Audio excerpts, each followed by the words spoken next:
Uhali gani mtazamaji wa TVE, karibu katika taarifa ya habari. Tukujuze yale yalojiri tuliokuandalia kutoka chumba cha habari. Mimi ni Miriam Mlaponi, nitakusomea habari za kitaifa. Habari za biashara zitasomwa na Nizia Masinde na habari za kimataifa zitaletwa kwenu na Roman Shirima. Kifuatacho ndani ya TVE habari. Mwenyekiti wa CCM Dr. Samia aongoza kikao cha kamati kuu Dodoma kupiga kura kesho kuchagua mbunge na diwani. Na katika habari za kimataifa, Rais Trump awasilisha hoja ya uwezekano wa kushambulia Iran. Karibu mtazamaji wa TVE, na moja kwa moja tuanzie kwa mwenyekiti wa Chama cha Mapinduzi CCM na Rais wa Jamhuri ya Muungano wa Tanzania Daktari Samia Suluhu Hassan ameongoza kikao cha kamati kuu ya halmashauri kuu ya CCM. Kikao hicho kilichofanyika mkoani Dodoma leo tarehe 25 Februari 2026 kilichohudhuriwa na wajumbe wa kamati kuu kwa lengo la kujadili masuala mbalimbali ya chama pamoja na mwelekeo wa utekelezaji wa shughuli zake za kisiasa na kiutendaji.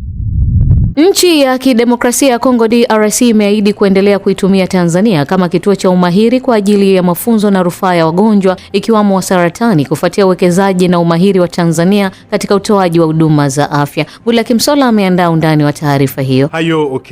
Hayo yameelezwa jijini Dar es Salaam na gavana wa jimbo la Maniema kutoka nchi ya Kidemokrasia ya Kongo, Moise Musa Kabwankubi, kwa niaba ya serikali ya Kongo baada ya kufanya ziara katika taasisi ya saratani ya Ocean Road iliyopo jijini Dar es Salaam.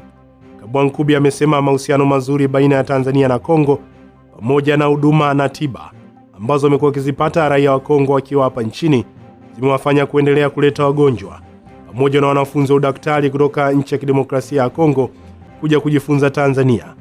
Hasa ikizingatiwa Tanzania imekuwa moja mataifa yanayoendelea kupiga hatua katika sekta ya matibabu.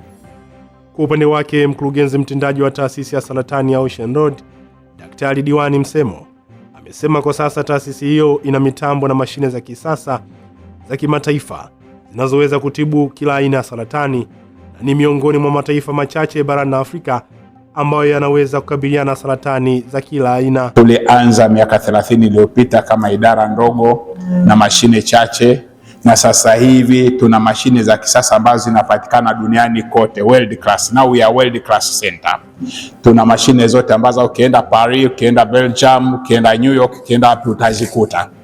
Tuna ma specialist zaidi ya 40 kwa ajili ya kansa. Ni taasisi kubwa katika huu ukanda wa Afrika Mashariki na Kati na Kusini, ukiondoa South Africa. Ni taasisi kubwa, ukitaja taasisi 5 za saratani kubwa katika bara la Afrika, Ocean Road ita emerge kama one of them. Kwa hiyo ni taasisi moja kubwa sana, lakini ina historia ndefu sana. Kwa hiyo tunatoa huduma kwa wagonjwa wa saratani.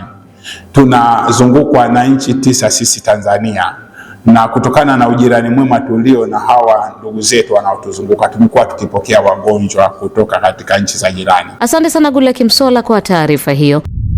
Wapiga kura 127,632 walioandikishwa katika daftari la kudumu la wapiga kura watashiriki katika uchaguzi wa kuchagua mbunge katika jimbo la Peramiho lililopo halmashauri ya wilaya ya Songea, mkoa wa Ruvuma, na kata ya Shiwinga iliyopo halmashauri ya wilaya ya Mbozi, mkoa wa Songwe. Taarifa zaidi inasomwa hapa studio na Bula Kimsola. Mwenyekiti wa Tume Huru ya Taifa ya Uchaguzi, Jaji wa Rufaa Jacobs Mwambegele ameyasema hayo Februari 26 mjini Songea, mkoani Ruvuma, wakati akisoma risala maalum kuhusu uchaguzi katika jimbo na kata husika utakaofanyika Februari 26 mwaka 2026, na kusema kuwa katika uchaguzi huo jumla vituo 373 vya kupigia kura vitatumika. Jumla ya wapiga kura 127,632 walioandikishwa katika daftari la kudumu la wapiga kura watashiriki katika uchaguzi huo, ambapo kati yao wapiga kura 120,780 ni wa jimbo la Peramiho na wapiga kura 6,852 wapo katika kata ya Shiwinga. Jumla ya vituo 373 vya kupigia kura vitatumika, ambapo vituo 354 vipo jimbo la Peramiho na vituo 19 vipo katika kata ya Shiwinga, halmashauri ya wilaya ya Mbozi. Kuhusu mawakala wa vyama vya siasa, Jaji Mwambegele amevikumbusha vyama vya siasa vitakavyoshiriki katika uchaguzi utakaofanyika Februari 26 mwaka 2026 kuzingatia wajibu wao wa kuweka mawakala katika vituo vyote. Penda kutumia fursa hii kuviasa vyama vya siasa vyenye mawakala kuwahimiza mawakala wao kuzingatia sheria na kanuni katika utekelezaji wa majukumu ya uwakala ili kuepuka migongano na watendaji wa tume katika vituo vya kupigia, kuhesabia na kujumlishia kura. Jaji Mwambegele amesema vituo vitafunguliwa majira saa 1 asubuhi na kufungwa majira saa 10 jioni, huku akisema ifikapo muda wa kufunga vituo, yani saa 10 kamili jioni, na kama endapo wapiga kula bado watakuwa kwenye mstari, linzi wa kituo atasimama nyuma ya mtu wa mwisho wa zoezi la kupiga kula, ambapo zoezi hilo litaendelea hadi wapiga kula walio ndani, hadi wapiga kula walio kwenye mstari waweze kumalizika. Tume Huru ya Taifa ya Uchaguzi inatoa rai kwa wapiga kura kwenye maeneo yenye uchaguzi kujitokeza kwa wingi kwenye vituo vya kupigia kura hapo kesho ili kuwachagua viongozi wanaowataka. Mwenyekiti huyo wa Tume Huru ya Taifa ya Uchaguzi, Jaji Mwambegele, ametoa rai kwa wapiga kura kwenye maeneo ya uchaguzi kujitokeza kwa wingi vituo vya kupigia kura Februari 26 ili kuwachagua viongozi wanaowataka. Asante sana Goodluck Msolla kwa taarifa hiyo. Rais wa Zanzibar na mwenyekiti wa Baraza la Mapinduzi Dr. Hussein Ali Mwinyi anatarajiwa kuwa mgeni rasmi katika mashindano ya 26 ya kimataifa ya kuhifadhi na kusoma Qur'an tukufu yaliyoandaliwa na taasisi ya Al-Hikma Foundation yanayotarajiwa kufanyika Machi mosi mwaka huu katika uwanja wa Mkapa, Temeke, jijini Dar es Salaam. Mrisho Mapeo ameandaa undani wa taarifa hiyo. Akizungumza na waandishi wa habari, mwenyekiti wa mashindano hayo ambaye pia ni mkurugenzi wa taasisi ya Al-Hikma Foundation, Sheikh Nurdin Kishki, amesema mbali na rais wa Zanzibar kuwa mgeni rasmi, waziri mkuu wa Jamhuri ya Muungano wa Tanzania Daktari Mwigulu Nchemba anatarajiwa kuwa mgeni maalum katika mashindano hayo yatakayoshirikisha washiriki 18 kutoka mataifa mbalimbali duniani. Sheikh Kishki amesema katika mashindano hayo Tanzania itawakilishwa na washiriki watatu, mmoja kutoka Tanzania bara, mmoja kutoka Zanzibar na mmoja ni mwakilishi wa taasisi ya Al-Hikma Foundation. Amesema mataifa mengine yanayotarajiwa kushiriki ni pamoja na Mexico, Canada, Sweden, Ujerumani, Uingereza, Australia, Indonesia pamoja na mataifa mengine ya Afrika. Haya ni mashindano ya mabara yote ya ulimwengu na washiriki wetu mwaka huu ni kama ifuatavyo. Kutoka katika bara la Amerika ya Kaskazini washiriki ni wawili, mmoja anatoka Canada na mwingine anatoka Mexico. Lakini tukija katika bara la Amerika ya Kusini tuna washiriki wawili, mmoja anatoka Barbados na mwingine anatoka Guyana. Lakini tukija katika bara la Ulaya tuna washiriki watatu, mmoja anatoka Sweden na wa pili anatoka German na watatu anatoka England bimaana Uingereza. Lakini tukija katika bara la Australia kama kawaida tuna washiriki wawili, mmoja anatoka New Zealand. Akizungumzia zawadi kwa washindi, Sheikh Kishki amesema mashindano hayo yatakuwa na jumla ya washindi watano, ambapo mshindi wa kwanza atapata dola za Marekani 12,000, mshindi wa pili dola 8,000, mshindi wa tatu dola 5,000, mshindi wa nne dola 4,000 na mshindi wa tano ni dola 3,000. Zawadi yake dola 3,000 za Kimarekani ni sawa na milioni 7 na laki 8. Mshindi wa nne zawadi yake dola 4,000 ni sawa na shilingi milioni 10 na laki 4.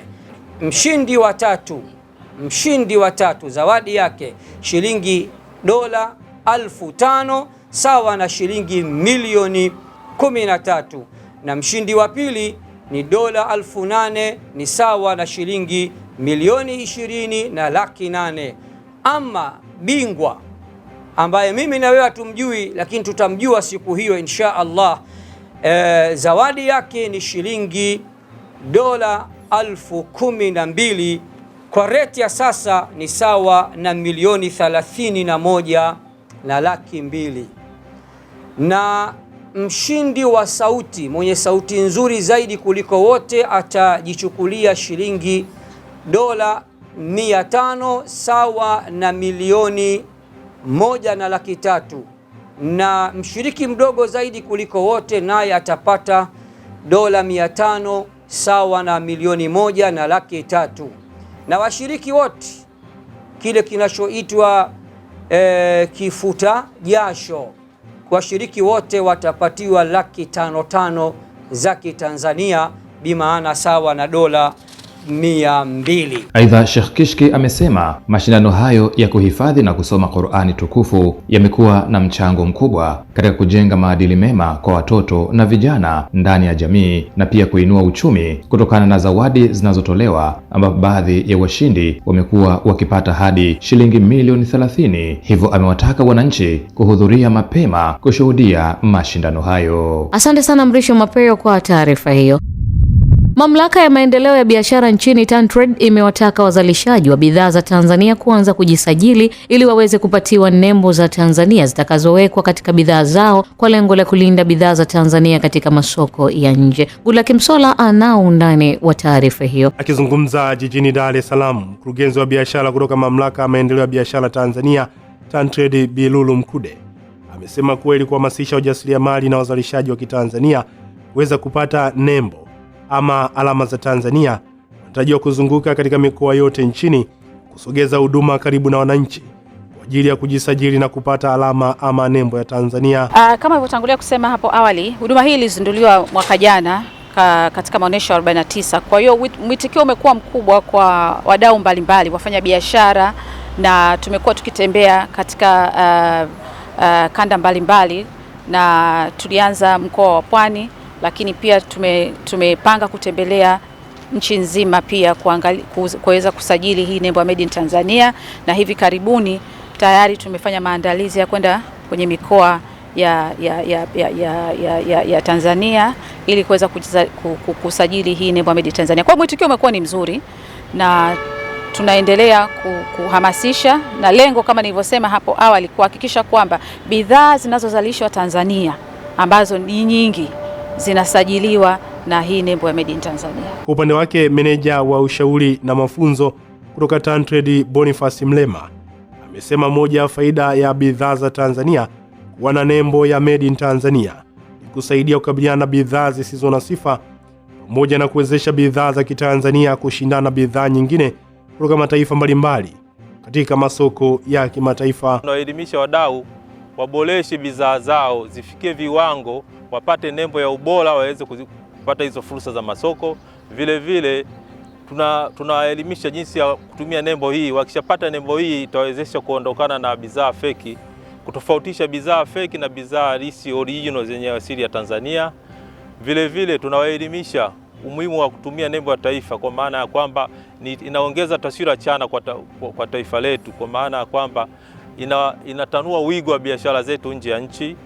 Kwenye maonesho ya kimataifa sasa hivi imetokea kwamba huko nje bidhaa zetu zimekuwa zikitumika na mataifa mengine ya jirani, yanachukua bidhaa yanapeleka nje, yanaweka nembo zao made in what kwa zile bidhaa tunazozalisha sisi. Kwa hiyo kwa kukosekana nembo ya taifa imesababisha tukose masoko ya nje. Na baadhi ya wajasiriamali na wazalishaji wa bidhaa kutoka hapa nchini Tanzania wakizungumzia umuhimu wa mpango huu wamesema umefika kwa wakati na muda mwafaka, hasa ikizingatiwa kuwa kwa sasa Tanzania imekuwa ikizalisha bidhaa nyingi na zenye sifa za kimataifa na kushindana bidhaa kutoka mataifa mengine huku zikikosa utambulisho wa Made in Tanzania. Kama mnavyofahamu, kuna bidhaa nyingi ambazo pia zinaingia hapa nchini, lakini sisi nasi tuna nafasi pia ya kupeleka bidhaa zetu huko nchini na kujinadi kisawasawa.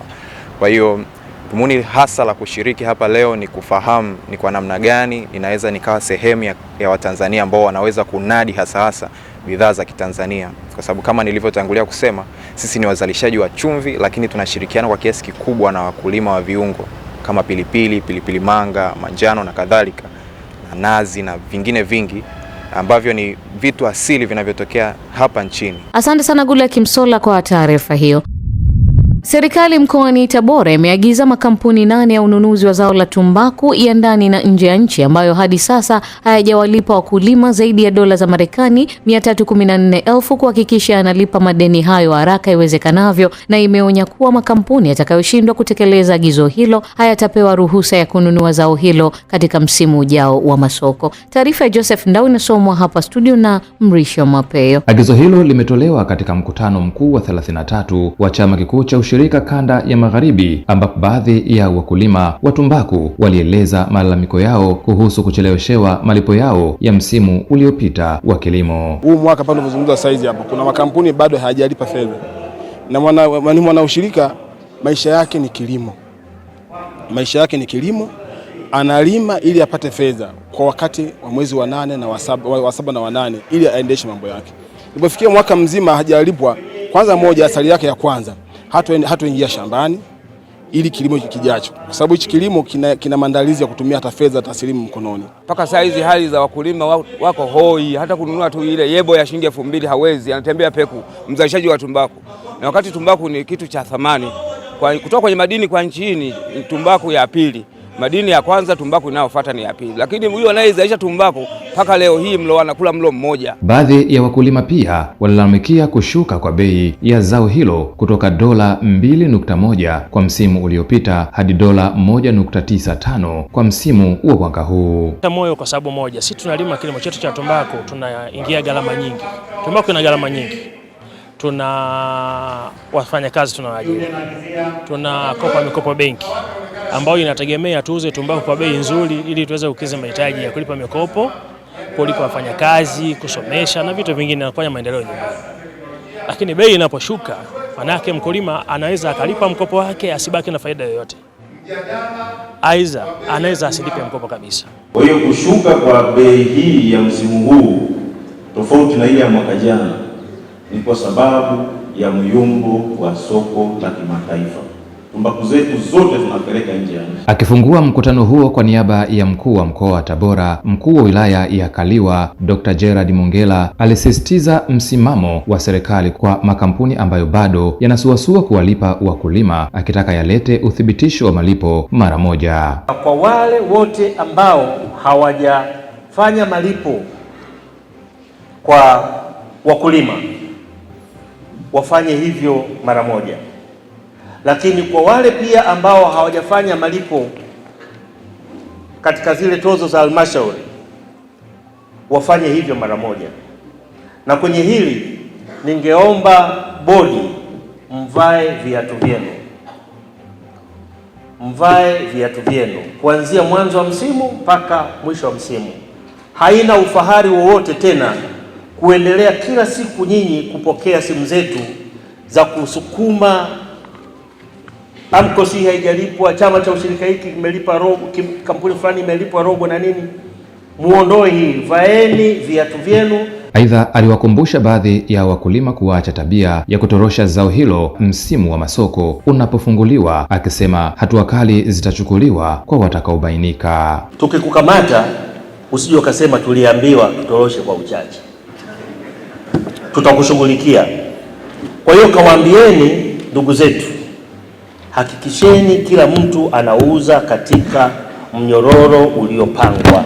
Mkoa wa Tabora unaongoza kwa uzalishaji wa zao la tumbaku nchini kwa kuchangia zaidi ya 61% ya uzalishaji wote, huku zao hilo likiwa tegemeo kuu la uchumi wa mkoa huo. Asante sana Mrisho Mapeo kwa taarifa hiyo.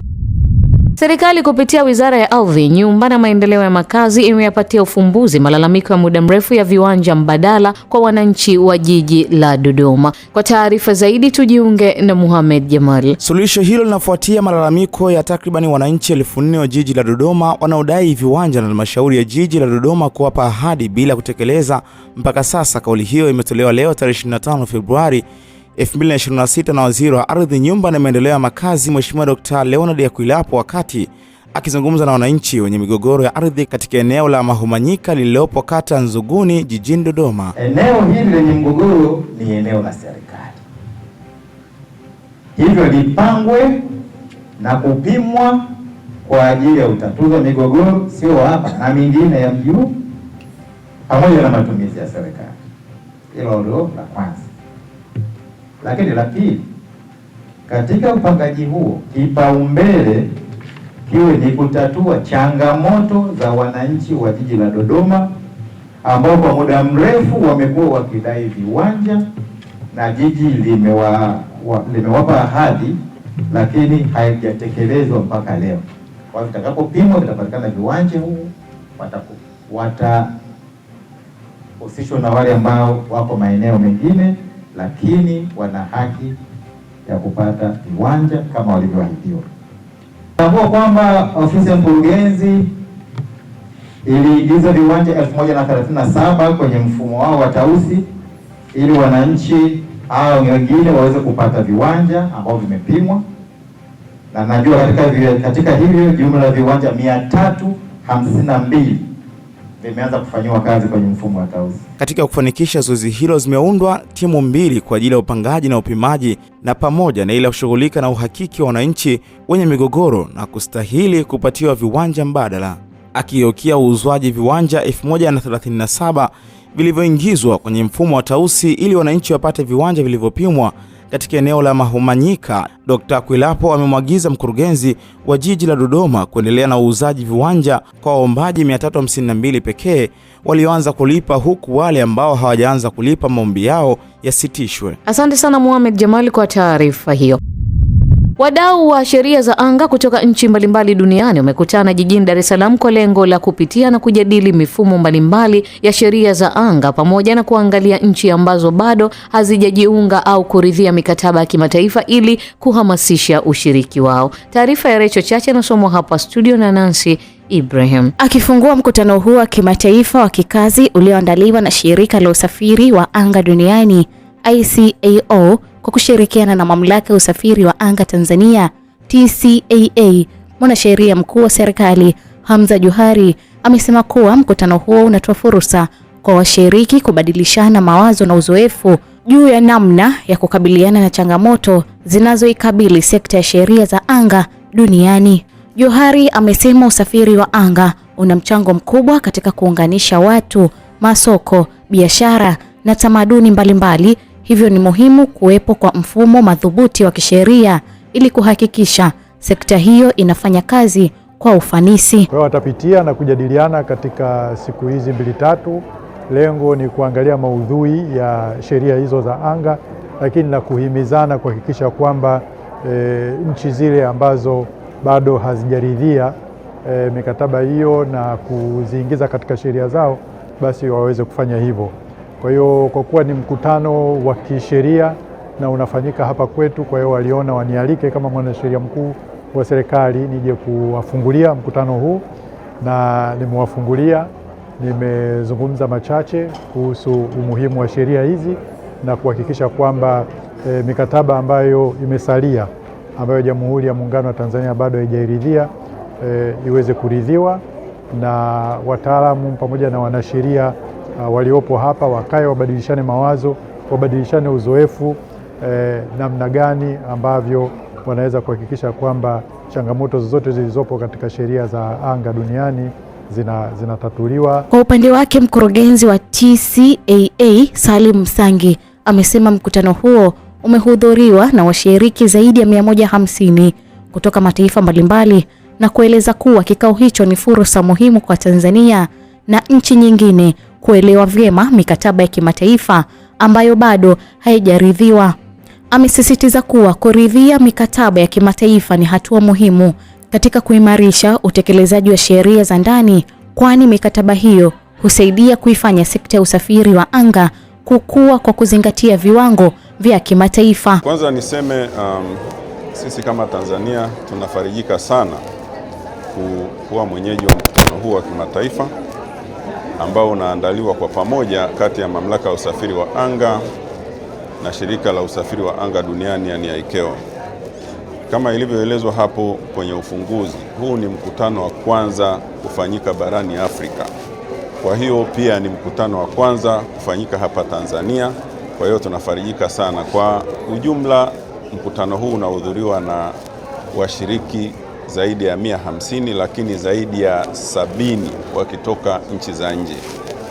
Kwa hiyo ni mkutano ambao kwanza unaunganisha watu mbalimbali wageni na wenyeji kuangalia mikataba mbalimbali kupitia mikataba mbalimbali na sheria mbalimbali ambazo zinashughulikia au zinaendesha usafiri wa anga. Ni mkutano wa kujifunza zaidi, na ni mkutano ambao utaleta chachu ya kuweza kama Tanzania kuangalia ni mikataba gani ambayo bado hatujairidhia. Mkutano huo umeanza leo jijini Dar es Salaam na unatarajiwa kukamilika siku ya Ijumaa, ukiwa ni mkutano wa kwanza wa aina yake kufanyika barani Afrika, huku Tanzania ikiwa ni mwenyeji kupitia ushirikiano kati ya ICAO na TCAA. Asante sana Nancy Ibrahim kwa taarifa hiyo. Benki ya CRDB Bank tawi la Geita imetoa mafunzo kwa wateja wake na taasisi mbalimbali kuhusu matumizi ya mfumo wa internet bank, ikiwa ni sehemu ya mkakati wa kurahisisha huduma na kupunguza msongamano wa wateja katika matawi. Taarifa zaidi tujiunge na Joel Maduka. Mafunzo hayo yamelenga kuwajengea uwezo wateja ili waweze kufanya miamala yao nje ya tawi kwa urahisi, ikiwemo kufanya malipo mbalimbali bila usumbufu. Akifungua mafunzo hayo kwa niaba ya mkuu wa wilaya ya Geita, katibu tawala wa wilaya hiyo Lucy Beda amesema matumizi ya internet benki yatawasaidia watumiaji kuokoa muda na kuongeza ufanisi katika utekelezaji wa majukumu yao ya kifedha. Kwa sababu tunafahamu teknolojia imekwenda mbele, kwa hivyo badala ya mtu kutoka sehemu alipo, iwe ni ofisini, iwe ni kijijini, iwe ni sehemu yoyote ile, kufika mpaka huko, bado anaweza akamaliza mambo yote akiwa kule kule aliko.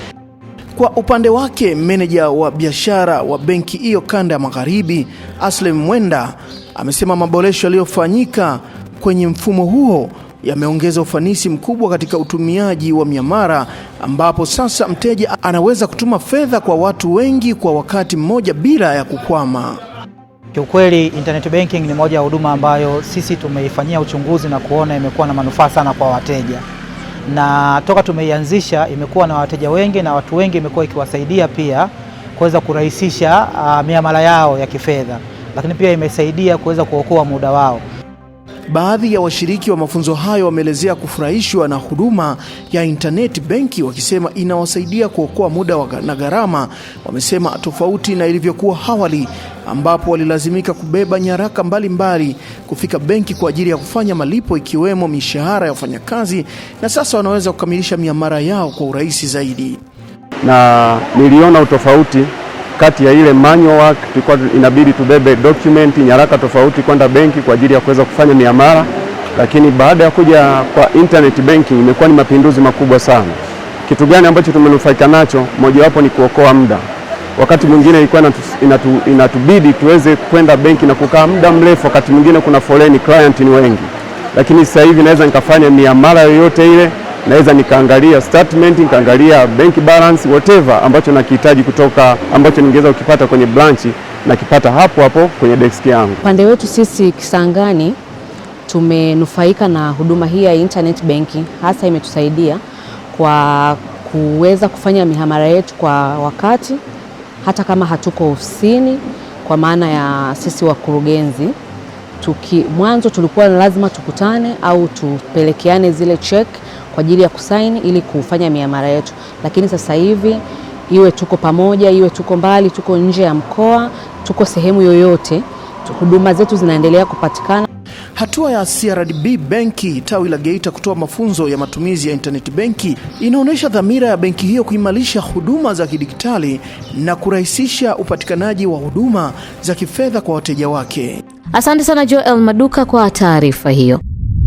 Watu watatu wamefariki dunia kufuatia ajali iliyotokea usiku wa kuamkia leo iliyohusisha magari mawili ya mizigo yenye shehena ya mbao na mafuta yalipogongana na kuteketea kwa moto katika eneo la Maseyu, kata ya Gwata, barabara kuu ya Morogoro, Dar es Salaam. Shukuru Materu ameandaa taarifa zaidi. Kamanda wa jeshi la polisi mkoa wa Morogoro SSP Alex Mkama amesema ajali hiyo imetokea majira saa 8 usiku, ambapo bado majina waliofariki katika ajali hiyo bado hayajafahamika. Jeshi la polisi mkoa wa Morogoro linafanya uchunguzi wa tukio la ajali ambalo limehusisha magari mawili ya kubeba mizigo yamegongana na kusababisha vifo.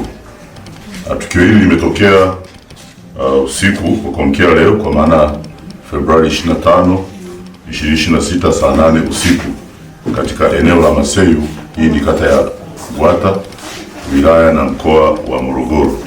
Haya magari mawili ambayo yalikuwa yamebeba shehena ya mbao na mafuta yalikuwa katika uelekeo tofauti katika barabara ya inatoka Morogoro kwenda Dar es Salaam au Dar es Salaam kuja Morogoro. Yaligongana na kusababisha vifo vya madereva wote wawili wa hayo magari, lakini na mtu mwingine anayedhaniwa kuwa sanutingo wa gari hili la kubebea mafuta. Awali gari la shehena ya mbao lilitokea mkoani Morogoro kwenda Dar es Salaam, ule uelekeo ule alikuwa linaendeshwa na dereva ambaye bado hatujaweza kumfahamu, na hata namba ya gari yenyewe bado hatujaweza kufahamu kwa sababu limeungua na kuteketea. Kwa mujibu wa kamanda wa jeshi la polisi mkoa wa Morogoro, amesema uchunguzi wa awali umebaini kuwa ajali hiyo imesababishwa na uzembe wa dereva aliyekuwa amebeba shehena ya mbao. Kwa uchunguzi wa awali umebaini kuwa chanzo cha tukio hili ni uzembe wa dereva wa gari lile lenye shehena ya mbao. Yeye aliacha upande wake na kwenda upande wa kulia zaidi kulifuata gari lenye shehena ya mafuta. Uchunguzi zaidi wa tukio hili unaendelea ili kubaini anwani kamili za magari, kwa sababu bado hatujafahamu yameungua, lakini umiliki wa magari yenyewe au utambuzi wa kisayansi wa miili iliyookolewa kutoka kwenye eneo la ajali. Lakini pia jeshi la polisi kama kawaida linaomba na linaendelea kuwakumbusha watumiaji wote wa vyombo vya moto na watumiaji wengine wa barabara kuwa makini kwa kuzingatia sheria za usalama barabarani ili kuepusha ajali na madhara mengine ambayo yanatokana na hizi ajali. Shukuru Materu, TVE, Morogoro. Asante sana Shukuru Materu kwa taarifa hiyo. Mtazamaji, hii ni taarifa ya habari. Mimi ni Miriam Mlaponi, tupate mapumziko mafupi kisha tutaendelea na taarifa ya habari.